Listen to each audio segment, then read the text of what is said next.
భగవంత్ కేసరికి జాతీయ ఉత్తమ తెలుగు చిత్రం అవార్డు వచ్చింది. కొద్దిసేపటి క్రితం ప్రకటించిన కేంద్ర ప్రభుత్వము. అవార్డు రావడంపై హర్షం వ్యక్తం చేశారు డైరెక్టర్ అనిల్ రావిపూడి.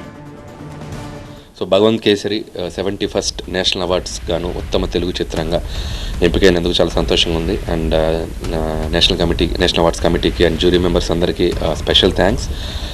ఎందుకంటే ఒక సెన్సిటివ్ ఎమోషన్, ఒక సున్నితమైన అంశంతో తీసిన ఫిల్మ్ భగవంత్ కేసరి. అటు కమర్షియల్గా అలాగే ఒక బారావో బేటీ కోషేర్ లాంటి ఒక సెన్సిబుల్ ఎమోషన్ని చాలా కాంప్లికేటెడ్ అప్రోచ్తో తీయాలి ఈ సినిమాని. అందుకే ప్రేక్షకులు కూడా మంచి విజయాన్ని ఇచ్చారు కమర్షియల్గా. అండ్ ఇప్పుడు ఒక జాతీయ స్థాయిలో ఒక అవార్డు రావటం, అలాగే ఆల్రెడీ తెలంగాణకి ఉత్తమ చిత్రంగా గదర్ అవార్డుకి కూడా ఎంపికైంది. అండ్ ఇప్పుడు జాతీయ స్థాయిలో సినిమా ఎంపిక అవటం, నిజంగా ఆ సినిమా తీసినందుకు యాజ్ ఎ డైరెక్టర్గా, యాజ్ ఎ రైటర్గా I'm so happy and thank you so much. అలాగే నన్ను ఎంకరేజ్ చేసిన ప్రజలందరికీ, మీరు ఈ సినిమాని ఇలా సక్సెస్ చేయకపోతే నేను ఇంత స్టెప్ బై స్టెప్ ఇలా నేను ఇంత దూరం వచ్చేవాని కాదు.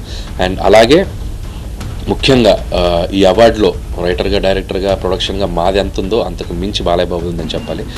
ఎందుకంటే బాలకృష్ణ గారు ఇలాంటి ఒక సబ్జెక్ట్ని యాక్సెప్ట్ చేయడమే ఒక ఛాలెంజింగ్ డెసిషన్. ఆయన నమ్మారు ఈ కథని. ఈ కథలో చాలా అద్భుతమైన ఎమోషన్ ఉంది, సమాజానికి ఉపయోగపడే అంశం ఉందని చెప్పి ఆయన మమ్మల్ని నమ్మి ఈ కథను ఆయన భుజాల మీద వేసుకొని తీసుకెళ్ళి ఎంకరేజ్ చేశారు. So thank you Balayya Babu garu, thank you so much. Without you it won't possible at all.